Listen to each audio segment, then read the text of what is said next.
Hi, video 15. That means that after this video and after the journal response, you are finished with year 1 classes.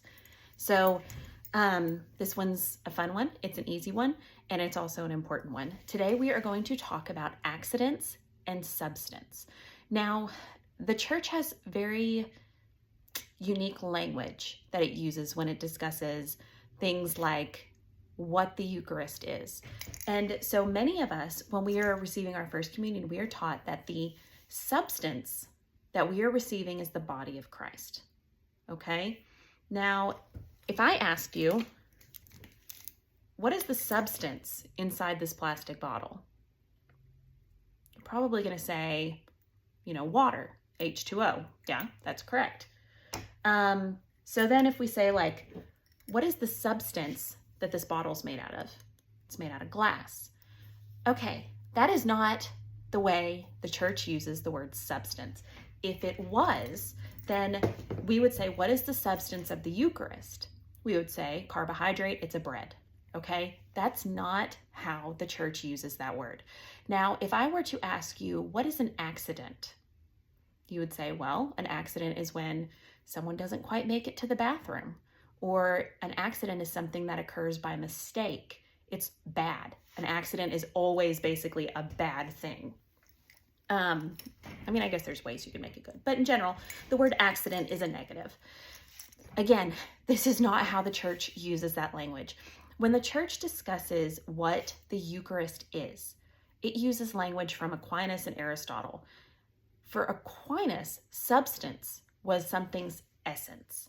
Okay, so if I asked you, what is my substance? What I'm asking is, what am I deep down to my core? And the answer is, I'm Brittany. There's no other Brittany, even if they have the same name, that has my same substance, because in my core, I am something completely unique. Okay, so trees, or plants or whatever. Let's take blades of grass. That'll be an easy one. Every blade of grass is different within its substance because no other blade of grass could ever be that one blade of grass. So if we look at this bottle from Bath & Body Works, yes, they manufacture a ton of the aromatherapy eucalyptus, which is my absolute favorite, but no other bottle of aromatherapy eucalyptus Bath & Body Works lotion in its core is this one. There's only one, and I have it. Okay, it is unique. So that is what we're talking about when we mean substance. Okay, it is what something is deep down that no other thing could be. So every single one of you have a unique substance. Yeah, you're a person, but there is no other person that is you. Okay, so like my Britney-esque is completely unique to me. It's not the same as Britney Spears. It's not the same as Brittany Murphy. I don't know. I can't think of any other Britneys. But anyway, now let's talk about the word accidents. Accidents is the word that Aquinas and Aristotle would use to describe the way something looks. So we've established that there is no other Brittany like me. Okay.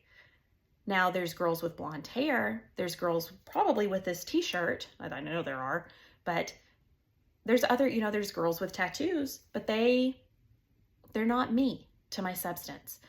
Accidents are any property of a thing that can be changed and not change what something is deep down. So you could cut my hair, you could dye my hair black, you could change my outfit, you could remove my arms and legs, and deep down to my core, even though the accidents of me have changed, I'm still Brittany. You cannot alter that.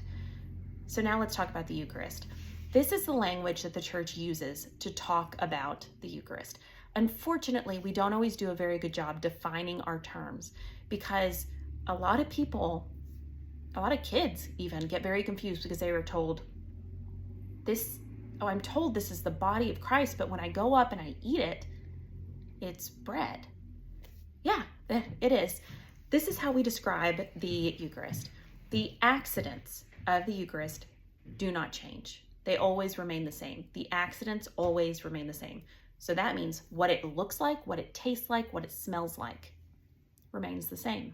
So just like with me, my accidents, my smell, it doesn't matter if you spray me with perfume or if I'm 30 days unshowered.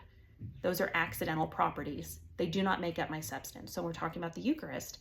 The Eucharist tastes like bread, looks like bread, is made, as bread because it is bread. The accidental properties of the Eucharist never change. When we talk about Christ being present in the Eucharist, we do not mean that you are walking up there and having a piece of human flesh as a substance, like substance as in English, not substance as in the way the church uses it, but as a accidental property. We are not saying that there is a piece of protein that is being laid in your hand. Okay, we are not saying that. What we are saying is you have a piece of bread being laid in your hand. At its core, though, Christ is now present. So this is important, okay? I have heard people honestly get to the point where they leave the church because they're like, no, this is ridiculous, it's silly. I can look at that and realize it is not the body of Christ, it is a piece of bread. Well, that is because the church does not do a very good job. Teachers do not do a very good job defining it. What we are saying is the way Aquinas and Aristotle mean substance. Deep down to its core, Christ is present within that bread and wine. The accidental properties always remain bread and always remain wine. So I hope that helps clear it up. The language of philosophy is often very confusing.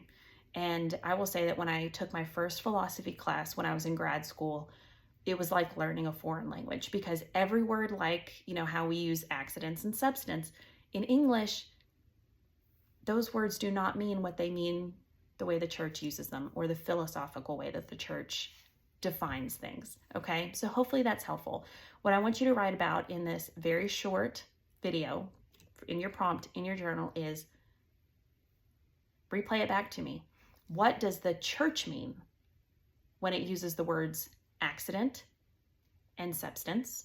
And then what does it mean in English? Like, what does it mean just as a normal term? So show the separation, show what it means in everyday language, and show what it means when the church uses the language. This is pivotal in understanding what the heck we're all talking about when we define the Eucharist. Now, this is your last video. So after this, what you need to do is bring your journal to the office, turn it in, and schedule an appointment with me. And I will go through the journal. We will have about an hour-long meeting. I'm not that scary, I promise. And then your year one is complete and you can move on to year two. So I hope that you enjoyed this video series. Of course, anytime that you feel a need to reach out, you can always email me. You can text me. My number is quite readily available. Otherwise, thank you for watching, and I'm looking forward to the next year course with you. Bye.